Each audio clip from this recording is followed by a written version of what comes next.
Most people aren't destroyed by failure. They're destroyed by their regrets. In this video, I'm going to be giving y'all 5 reasons why the pain of discipline is nothing compared to the pain of regret. Now, I got my notebook with me. I done wrote down everything I need to get off my chest with this video. And we're going to start off with point number 1. Discipline feels heavy because it requires immediate sacrifice. We all know what discipline is. We all know what discipline requires. It requires us, and if you don't know, if you haven't practiced discipline, it requires you to do the things you don't want to do now so that you can receive the rewards later on.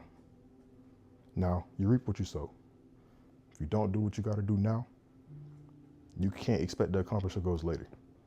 How can you expect to reap the benefits of your labor if you ain't did no labor? It's common sense. We all know this. But I'm going to get into why I feel as though we need to elaborate on it. Most people think about discipline and they think, okay, well, delayed gratification. How can I get through the hard stuff now and really stick to it so that I can finally reap the rewards of what I'm trying to get later on? Well, if you have a job, you do it every day. And you probably don't even realize it. I mean, when you sit back and think about it, it makes sense. You go to work, you work an 8-hour shift, 12-hour shift, whatever shift you work. Doesn't matter if you got an easy shift, hard shift, you working. But you don't get paid that same day, do you? You don't get that immediate gratification of seeing that notification on your phone saying, oh, you got paid such and such amount. Nah, you either get paid weekly, bi-weekly, or whatever institution or organization says they're gonna pay you. It's in your contract. When we wait on that paycheck, we know it's coming, but we know we gotta work them shifts, which is why I said technically working a job is delayed gratification. I actually scratched that. It's not technically, that's exactly what it is. Now, why is it that when it comes down to delayed gratification towards things that we want, we can't apply that to our passions? It's the same thing with work, right? When you really sit there and think about it, if you work a job, you're practicing delayed gratification somewhere you don't even want to be for real. Unless you love your job, and that's you. But we're talking about the majority. Most people don't like their job. They want to do something different. They want to make money off their passions. But in order to do that, they got to be disciplined. And they got to have delayed gratification to do what it takes now to reach what they want later. Like me right now with this YouTube channel. I want to be a content creator. Well, I am a content creator. I believe heavily in speaking into existence what you want to be. And so, not only am I doing that, I'm taking the steps to do it right now. Hence why I'm making this video. Now, as I was saying before, when you want to pursue your passions or pursue a goal, it takes delayed gratification. It takes work. It takes discipline, which we're talking about right now, the pain of discipline. It takes having to do what you don't want to do now, get to do the things you want to do later. You have to apply that same practice you do when you're going to work to applying that to your passion. It's the same thing. The only difference is you're working towards it and you're not working with somebody else. And I don't know what it is, but when it comes down to working for yourself, it's a lot harder than working for somebody else. Actually, I do know what it is. You know why? Because when you're working for yourself, you got nobody hanging over you, talking down your neck, talking about you have to do this, this, and that. Nobody's holding you accountable but you. And that's a lot harder than having somebody constantly on you. A lot of people are hardwired into this mindset that they gotta have somebody tell them what to do. And that comes from us being conditioned in school, being watched over by teachers. Even if you're in the military, you got superiors telling you what to do, and you're constantly being trained on what you're doing. But when you're an entrepreneur, content creator, or you do anything in the field that requires you to hold yourself accountable, all of a sudden you have nobody breathing down your neck telling you what you gotta do. You gotta be accountable for what you do first. Now, to tie everything back to my original point, as I said before, discipline feels heavy because it requires immediate sacrifice. But once you get past that immediate sacrifice, that moment of feeling stressed out, that moment of, oh, I don't feel like doing this, but I'm gonna do it anyway. Once you get past that, I'm telling you, it's only up from there. And you're gonna feel better about yourself in every avenue of life. Once you feel like you're on your purpose and you're being productive, all of a sudden, life could feel like rainbows and sunshine. I mean, it may be temporary, but it's better than a quick dopamine rush of you not doing nothing. Because even though this dopamine rush, you work for it, it may be temporary, but in the long term, I'm gonna think about it like this. I'm gonna give you my perspective. In the long term, it's going to give you that bigger dopamine rush of you actually achieving your goals. So you mean to tell me, wow, Trav, me doing the hard thing now, me being a little aggravated, stressed out now that I'm doing something I don't want to do, is going to eventually give me in a dopamine rush of me actually being happy that I did it, and then later on down the line, an even bigger dopamine rush of me achieving my goal? To me, that's a net positive. Well, in reality, it really is. There's way more positives than negatives to you actually achieving your goals and doing what you got to do. Going on to point number 2. Regret is delayed pain. What you mean by that, Trav? What you mean regret is delayed pain? I'm going to tell you how I put it right down in my notes because I'm not really good at remembering what I write down. Regret feels harmless at first. You skip one workout, you miss one upload, etc. You can apply it to however you want in your own life. You skip that one thing that you need to do. Why? That a dopamine rush in your head said, you know what? We could skip one workout. We can miss one upload. We can not do this homework assignment. But then what does that turn into? Your brain's gonna start rationalizing, oh, well, I could slack off a little bit. I did this before. I worked on this before. I have time. Instead of taking advantage of that time to do it right then and there to have free time later, you put it off until the end. And usually, when it comes out of procrastination, you put it off right up until it's due, or right up until a time you had to do it, or a time that's inconvenient for you to do it right then and there. Better yet. Now, what that does is it compounds. When you get lazy one time and you allow yourself to have a dopamine voice, or that well, I don't want to call it a bitch voice, but that bitch voice in your head, when you allow that voice to tell you and talk you out of something you know you got to do, and you keep feeding it over time, it's going to compound. And it compounds fast, and it sneak up on you real silent. All of a sudden, you had a productive week last week, and the next week after that, you only did what you had to do 2 days out of the 7 days out of that week because you kept listening to that voice in your head telling you, oh, you could chill. You can't do that, because what that's going to end up doing in the long run is you're going to miss out on opportunities. You're going to slack, forget your purpose, forget your goals, and that builds regret in the long run, years down to come. And what is that going to do later for you? Oh, man. What if I would have did what I was supposed to do back then? Where would I be now? Oh, look at so-and-so. They started around the same time I did. All of a sudden, now you're comparing. Comparison is the killer of what? Joy. Now you compare yourself to everybody else. People who started around your time, people who started before you. You see where they at. You see the results they got. And now you're comparing them to yourself. Wow, man. If I would have kept doing what I was doing back then and stayed consistent, I would be in such a better place right now. Not only that, another thing that this does is when you tell yourself you're going to do something and you don't do it, it kills your confidence. Why? Because you lied to yourself. All of this compounds, as I said before. Regret is delayed pain. The only compound regret from not doing what you're supposed to do. You don't feel it now. You don't feel it right then and there. But you're going to feel it when you get older. Maybe not even when you get over. You're going to feel it probably a day after, a week after, a month after. You're going to feel it over time for sure, because you're going to look back and you're going to regret not doing it. And that's the whole purpose of us talking about this today, to avoid doing that, to avoid that regret, to stay on our purpose, to stay focused. That's what this channel is all about. Staying on our purpose. Staying on our purpose. My fault. I don't know what purpose is. I'm talking like a 2-year-old. But yes, staying on our purpose. Reflecting. The whole point of this channel is to make sure that I'm giving y'all my perspective on topics like these, relating to y'all on a deeper level. I'm not trying to come off as preachy. I'm not trying to come off as somebody who know it all, because I know I damn so don't. Some of these points I came up on here with from personal experience. Now, luckily, I'm young. I don't have many regrets, but I want to stop myself from getting regrets because I learned from other people's mistakes. I've been around too many adults talking about some, man, I regret not doing this. I should have did this when I was younger. I don't want that to be me. I have my own goals, I have my own ambitions, and I got nothing but time. Even when I'm busy with other things, there's always time in your day. We all got the same 24 hours. It's all about how you use it. Going on to point number 3. Discipline builds self-trust. As I said before, when you're not doing what you're supposed to be doing, you're not doing the things you said you were going to do, you're lying to yourself. And when you lie to yourself, you destroy your trust. You destroy your self-image. You destroy your trust within yourself. When you tell yourself you're going to do something, you can't even take yourself seriously when you look in the mirror.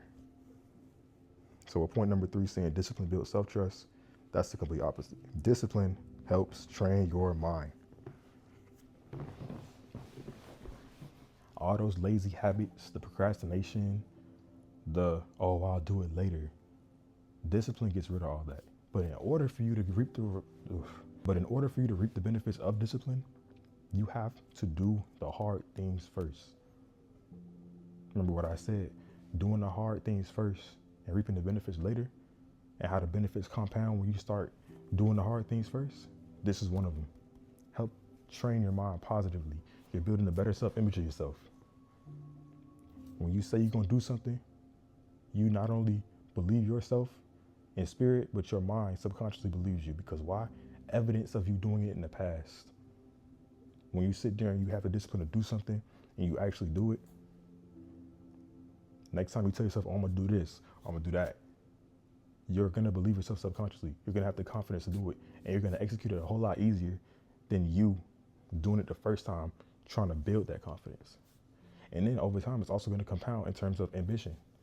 When you start doing the little things, oh, I'm going to do this, I'm going to do that, I'm going to do this, I'm going to do that, and you start actually doing them, eventually, time down the line, you're going to start saying, oh, I'm going to do things that are ambitious. You're going to start having bigger goals. And you're not going to sit there and be like, ooh, can I do this? You're not going to be doubting yourself. Why? Because all the things you've done before in the past that you said you were going to do, they're already done. So your brain has no reason to not believe you're going to do the big things. And what is that going to do? Build your confidence. Make sure you actually do what you said you were going to do. Point number 4.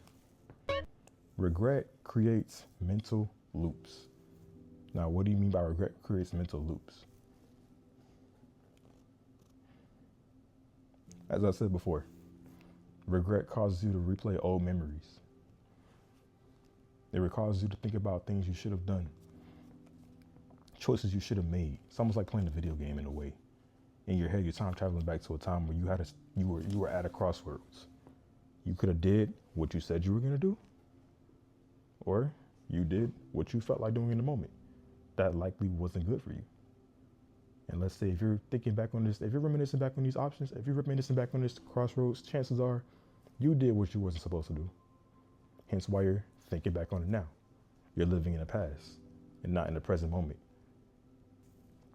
What this breeds is, this breeds a thought process in which you're not creating what if scenarios in your head. Again, like I said before, what if I would have did this? What if I would have did that? What if I would have actually posted that video? What if I would have did that assignment ahead of time? What if I would have... It could be anything, right? The key takeaway to this is that these what if scenarios can be completely avoided.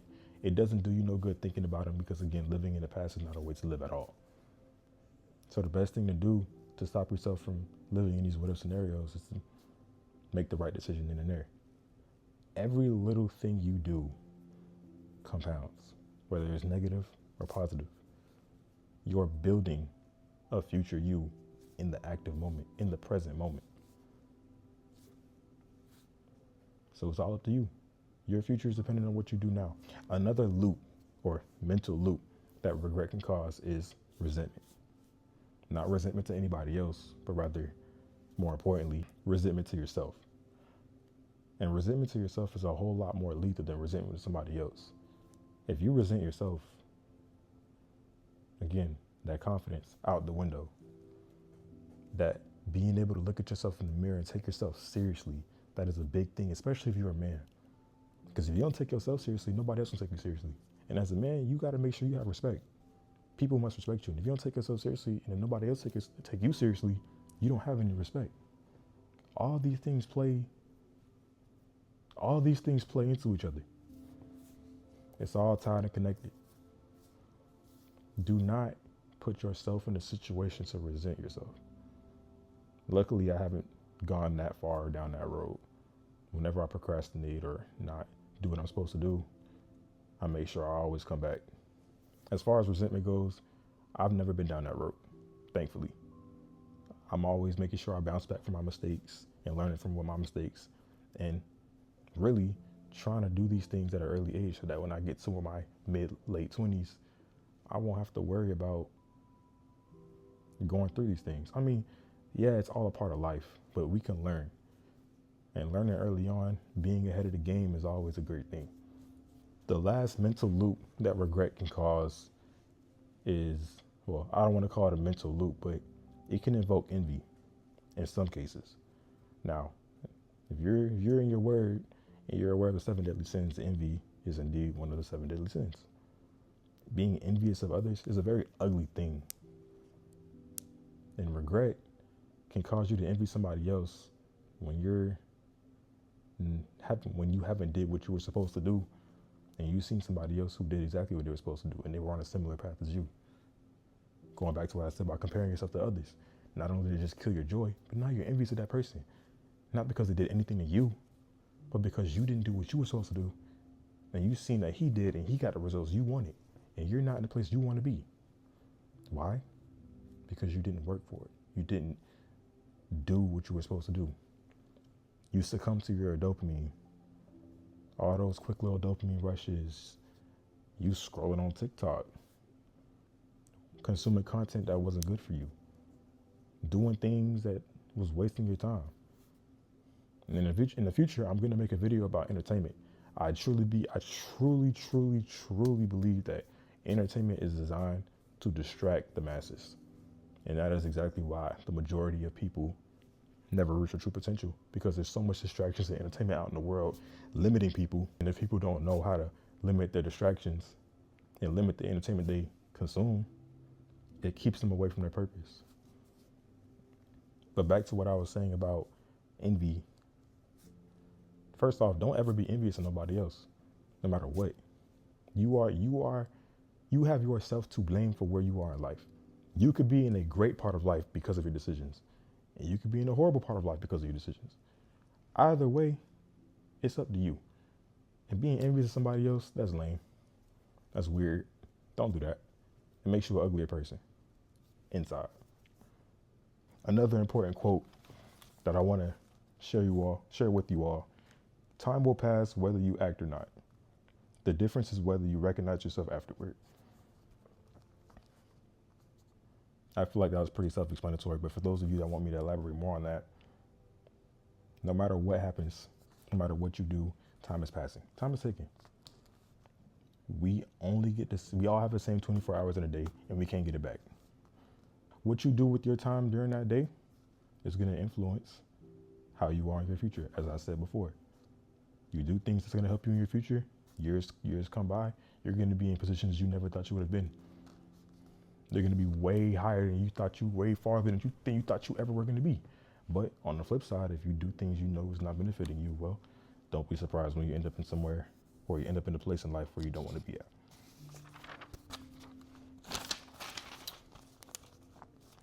And last but not least, point number 5. Discipline eventually becomes freedom. Personally, I feel like that's pretty self-explanatory. Discipline in certain fields in life, such as financial discipline, can reward you with overall freedom. You always got money. You can always support yourself, support others, close family and friends, or anyone you choose in general. And not only support yourself, but be able to treat yourself, be able to do nice things, do whatever you want. It gives you overall freedom. Fitness freedom, that's another one. Or fitness discipline, my fault. Being disciplined in your workouts, making sure you're working out every day. Over time, that's going to do what? Compound into you building a body, a healthy body, a peak conditioned body for you living. Now, a peak conditioned body can take you a long way. You stay being disciplined with whatever you're doing when it comes down to fitness, whether you're working out for the aesthetics or just your overall health, no matter what it is, later on, as long as you do it the right way, the ethical way, stay natural. Not bashing anybody that do anything unnatural, but we all know the results of that. It's gonna take you a long way. It's gonna keep you healthy. It's gonna keep you walking. You don't want to end up 80 years old, 70, 60, 80 years old, you walking with a cane. I know fitness sometimes cannot, sometimes fitness won't necessarily have a factor in that. Sometimes you can develop conditions at an old age that unfortunately make you have to resort to certain means of transportation, whether it's relying on others or relying on an object. But overall, majority of the time, if you keep your health up at an old age, you can be pretty healthy. I'd rather be a healthy old man than an old man on the cane. That's just me personally, or a wheelchair. Another point is emotional discipline. Being emotionally disciplined, it'll really help you be a stable person. And when I say stable, I mean being able to regulate and control your emotions and react calculated instead of emotionally and just projecting how you feel all the time. It makes you a stable person. You're able to analyze situations for what they truly are instead of how you feel. You're able to go about interacting with people in a very calm, direct, calculated manner without coming off as emotional or coming off as something you weren't intended to come off as to somebody. When you speak to them, how you interact with them. And that can also affect connections, networking. Networking, as we all know, can get you in a lot of places. They always say it's not about what you know, but about who you know. And knowing people and getting to know people, you have to have a certain emotional intelligence to be able to connect with these people, interact with these people, and actually make genuine relationships with people. So emotional discipline is very, very important. Please do not neglect it. For a personal note that I put on this list, content discipline. Having an upload schedule, being consistent. These are things I'm currently working on. I'm not perfect. I'm not a guru, by all means. I mean, you watching this video right now. If you look at my channel, this is the first video I have on this channel. I have a plan. Am I gonna execute it? Yes. I'm making that promise to myself. Y'all just gonna have to believe me, or y'all don't have to believe me, but y'all just gonna have to see it for yourself when I start actually posting more videos on this channel. Another point that I actually wanted to emphasize here for point number 5 is a lack of discipline creates more limitations. Now, you might be asking, what do you mean by that? Having no time management means you waste a lot of your time. Like I said, we have the same 24 hours in a day. Wasting time creates less time for you within that day. That's less time to be productive, less time to do the things you know you're supposed to do, less time to spend even doing things you want to do after the things you were supposed to be doing get done, if they even get done. Because if you're wasting time, let's be honest, your to-do list for that day, it didn't get completely marked off. You still got some empty boxes you're supposed to check that day, but you can bounce back. Another limitation for a lack of discipline is how you interact with people. If you're not emotionally disciplined, if you're not mentally disciplined, some people simply just are beyond, well, I don't want to say beyond, but some people it's going to be hard to make a connection with or hard to interact with or form a bond with solely because you don't have that level of emotional intelligence, or you don't have that level of not emotional intelligence, but emotional discipline or mental discipline. Some people are going to acknowledge or see or recognize the fact that you're not where they at mentally, so they're going to limit the time they spend around you because they don't want that to rub off on them. Because they say the birds of a feather flock together. I'm not too much of a subscriber to that, but at the same time I'm on the fence about it because it can be true. But what I am a big subscriber of is the people you hang around, their habits will affect you or rub off on you.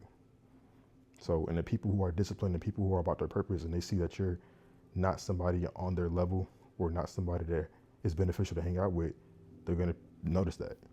And they're not going to really want to bond with you no matter how hard you try. Having that mental and emotional discipline is very important, especially when interacting with people and making these connections. Discipline doesn't mean perfection. I feel like I've said it in this video before, you You are going to eventually fail sometimes. No one's perfect. You're going to make mistakes. You're going to fall short some days. But what's more important than that failure or you falling short is you picking yourself back up, making sure that you're back on your purpose the next day. You slip one day, okay, cool. As long as you get up the next day and continue going, that's all that matters. But if you slip up the one time and then slip up a second time, that's going to compound. It's super easy to stop when you mess up. It's super easy to give up in life in general. When you're working towards something that's actually worth it, it's going to be hard. So giving up is going to be so easy. You just have to make sure that you get back up after you slip. You're not perfect. You're not Jesus. You're human, made in his image, but still flawed. You can recover from exhaustion. Recovering from years of avoided potential is much harder. As one of the points I made again in this video, regret. Well, that's really the whole purpose of this video, is the pain of regret versus the pain of discipline. But recovering from years of avoided potential is much harder. That plays a big role into regret. It pretty much is regret. And knowing that you could have done so much had you would have did what you were supposed to do, and that you had so much potential that you wasted, is super detrimental psychologically. Like, for instance, imagine if LeBron James would have never went as hard as he did in basketball. Let's say he never even made it to the NBA because he wasn't on his craft and he wasn't on his purpose and he wasn't doing what he was supposed to do.